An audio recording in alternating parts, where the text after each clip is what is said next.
Esse é um cápsula e nós vamos falar agora do Barroso, que diz que o judiciário não tem culpa da crise fiscal do Brasil, né? Porque o judiciário não gastou nem um vintém a mais do que o orçamento.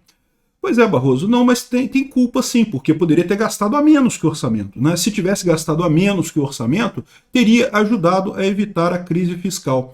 Mas é o que eu falo para vocês, essa é a disputa que acontece em situações, em entidades hierárquicas, né, em que todo mundo faz questão de gastar o orçamento até o último centavo. Por quê? Porque senão arrisca no ano seguinte ter menos orçamento para gastar, né? Bom, ele falou que o judiciário não tem responsabilidade sobre a crise fiscal do país, mas gastou 12 bilhões em penduricários a magistrados. Poderia ter gastado 12 bilhões a menos, né? E está defendendo super salários. Lembra aquele papo de super salários?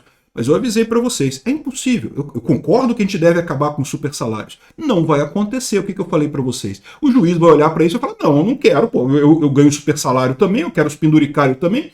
Toda vez que começam a fazer esse negócio de acabar com os marajás, vamos acabar com os marajás, vamos acabar com os super salários, não sei o que lá, sempre resulta na mesma coisa, não tem como reverter isso daí. O pessoal inventou essa figura de direito adquirido que só existe aqui no Brasil, nesse contexto de preservar ganhos em salários de funcionários públicos, só existe aqui, porque emprego, em tese, não é uma coisa eterna, então você não tem direito adquirido ao emprego.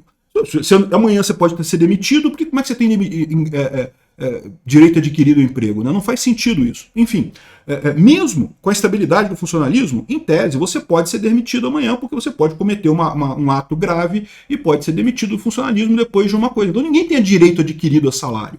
Mas né, aqui no Brasil criou-se essa figura e não vai acontecer. É o que eu falo. Esquece esse negócio de tentar acabar com o super salário. Isso não vai acontecer. O Barroso já deixou claro. O judiciário já está articulando uma brecha para preservar super salários. É um absurdo. Está vendo como sim o judiciário tem culpa na crise fiscal do Brasil? Não é só ele, evidentemente. O orçamento do judiciário perto do orçamento da União, do governo federal, né, do executivo, é uma fichinha, eu concordo, é uma merrequinha. Mas sim, culpa tem, principalmente por ter descondenado o condenado. O Lula é um corrupto pinguço que estava corretamente condenado por corrupção. O STF tirou esse cara da cadeia e botou ele na presidência da República. Foi o STF que fez isso. Então sim, o STF, eu diria, é o principal culpado do déficit fiscal brasileiro. Essa notícia foi sugerida por ANCAP Nível Ouro no GovBR, Sapo Chinês Asfaltado e várias outras pessoas. Obrigado ao pessoal que sugeriu notícias lá no nosso site, no visãolibertaria.com, e obrigado a você que está assistindo o nosso vídeo. Se você gosta do nosso conteúdo, por favor, deixe o seu like e se inscreva aqui no canal, né? Pois bem, o Barroso quis tirar o corpo fora. Não, porque esse negócio de crise fiscal, o judiciário não tem nada a ver com isso. Quem está fazendo a merda é o Lula. E se você olhar pelos números de forma geral, ele tem razão, como eu falei.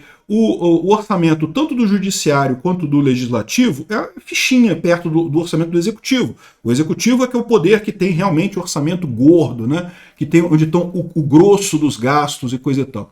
Mas existem dois problemas nessa história aí do Barroso, como eu mencionei. Primeiro que, sim, tem parte da culpa, porque o judiciário faz questão de gastar todo o orçamento. Poderia gastar menos, poderia diminuir o orçamento. Não tem nada que impeça ele de gastar menos, de ser mais eficiente e gastar menos. Mas aí entra aquilo que eu falo para vocês. Isso acontece até em empresas grandes, tá? Não é só... Qualquer estrutura hierárquica tem essa tendência.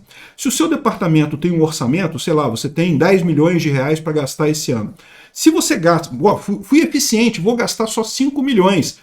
Já que vai acontecer no ano seguinte, o seu chefe vai virar para você, parabéns, você conseguiu reduzir os custos. O seu orçamento para o ano que vem agora é 5 milhões. Ou seja, você foi punido porque você economizou dinheiro. Agora você tem menos orçamento para fazer a mesma coisa. Agora, aquilo que você se esforçou para diminuir o orçamento, agora virou sua realidade. Por entender esse tipo de coisa, em qualquer estrutura hierárquica, tanto no governo quanto em grandes empresas também, todo o departamento, toda a lógica ali, eles gastam até o último centavo. Eu sei disso, né? Era muito comum o pessoal fazer contratação de dezembro. Cara, impressionante. Chega dezembro, o pessoal tem que gastar o orçamento, começa a comprar qualquer coisa, comprar software, comprar consultoria, pagar pacote de consultoria, para gastar o dinheiro. Tem que gastar o dinheiro no finalzinho para fechar o orçamento completo. Por que isso? Porque o cara vai ganhar corrupção? Não. É porque o cara quer garantir que no ano seguinte ele vai ter o orçamento de novo naquele mesmo patamar, né?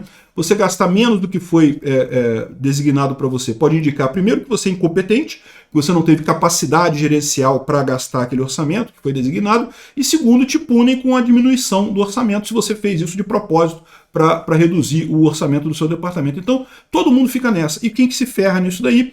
É lógico, né? Quem está pagando isso aí. Quando é uma empresa particular, eu não me importo. Por quê? Porque o dinheiro está vindo da empresa. Quem está perdendo dinheiro nesse caso é o acionista da empresa. Então, meio que ele que se vire lá com o dinheiro dele. Eu não estou perdendo nada nisso. Então, quando acontece esse tipo de lambança em empresas privadas, eu não me importo, sinceramente.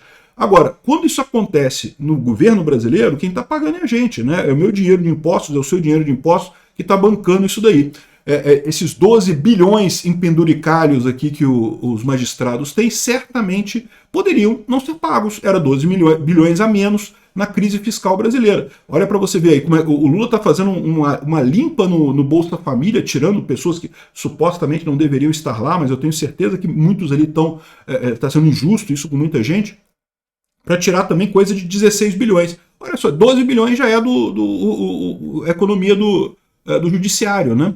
Então, sim, eles têm responsabilidade nisso, sim, mesmo só gastando dentro do orçamento. Aliás, todo mundo está gastando dentro do orçamento, né? O problema é esse, o problema é que o orçamento está crescendo demais, né?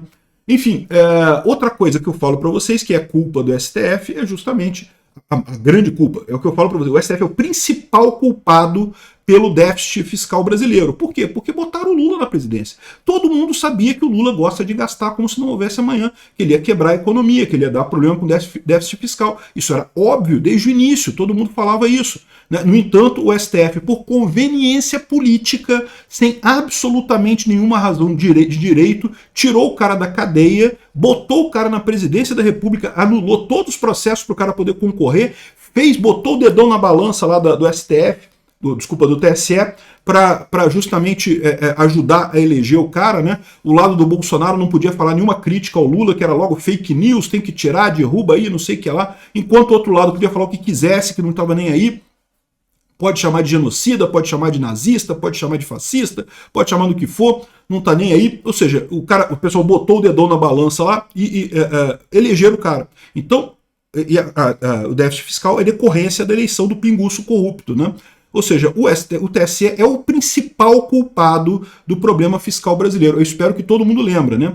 Mas, de novo, ainda tem aqui o pessoal defendendo super salários do judiciário. Não porque... E eu falei para vocês que eu não falei para vocês que isso ia acontecer? Olha só. E, de novo, eles estão defendendo aqui agora, né? Estão falando, não, estão articulando uma brecha para preservar super salários, mesmo com PEC e corte de gastos e coisa e tal. Estão fazendo isso tudo aqui. Agora, vamos supor, por hipótese, que tudo isso daqui falhe, que realmente eles aprovem a PEC sem nenhuma brecha, sem nenhum problema e coisa e tal. Sabe o que vai acontecer? Quando cortarem os super salários, as pessoas que tiveram super salários cortados vão entrar na justiça dizendo que essa PEC é inconstitucional ou não sei o que lá, e o STF vai decidir o quê? O que você acha que o STF vai decidir? É lógico que vai decidir que a PEC é inconstitucional, porra. Eles estão falando já que eles querem os super salários deles e coisa e tal. Então, ou seja, é balela isso daí. No final das contas, a única maneira de você reduzir custo no governo é diminuindo o tamanho do governo. Tem que diminuir o tamanho do governo, diminuir o tamanho do judiciário. Acaba com justiça trabalhista, por exemplo. Ia ser ótimo para o país, ia aumentar a segurança jurídica nas empresas do país, ia diminuir problemas com funcionários e patrões, porque é só isso que causa a justiça trabalhista, não causa mais nada. E no final das contas, uma economia enorme. A justiça trabalhista custa mais do que todas as indenizações que foram pagas aí no último ano em casos trabalhistas no Brasil. Ou seja, acaba com a justiça trabalhista, acaba com a CLT. Isso sim é uma economia real, diminuir o tamanho do governo, é isso que resolve. Tentar diminuir super salário, não sei o que lá, isso não vai dar nada. Deveria acontecer, deveria resolver, mas não vai dar em nada, infelizmente, né? O Barroso já deixou claro que vai tentar deixar uma brecha lá para o judiciário, e mesmo que essa brecha seja tapada, quem entrar na justiça vai conseguir reverter a brecha, então não vai mudar nada mais uma vez. Pela enésima vez aqui no Brasil, os super salários vão ganhar essa briga contra os super salários. Obrigado por assistir o vídeo até o final. Além de curtir, compartilhar e se inscrever no canal, considere se tornar patrocinador com valores a partir de R$ 1,99. Clique no botão Seja Membro abaixo para saber as condições e vantagens de patrocinar o canal. Mais informações sobre o nosso projeto, visite nossos sites indicados na tela.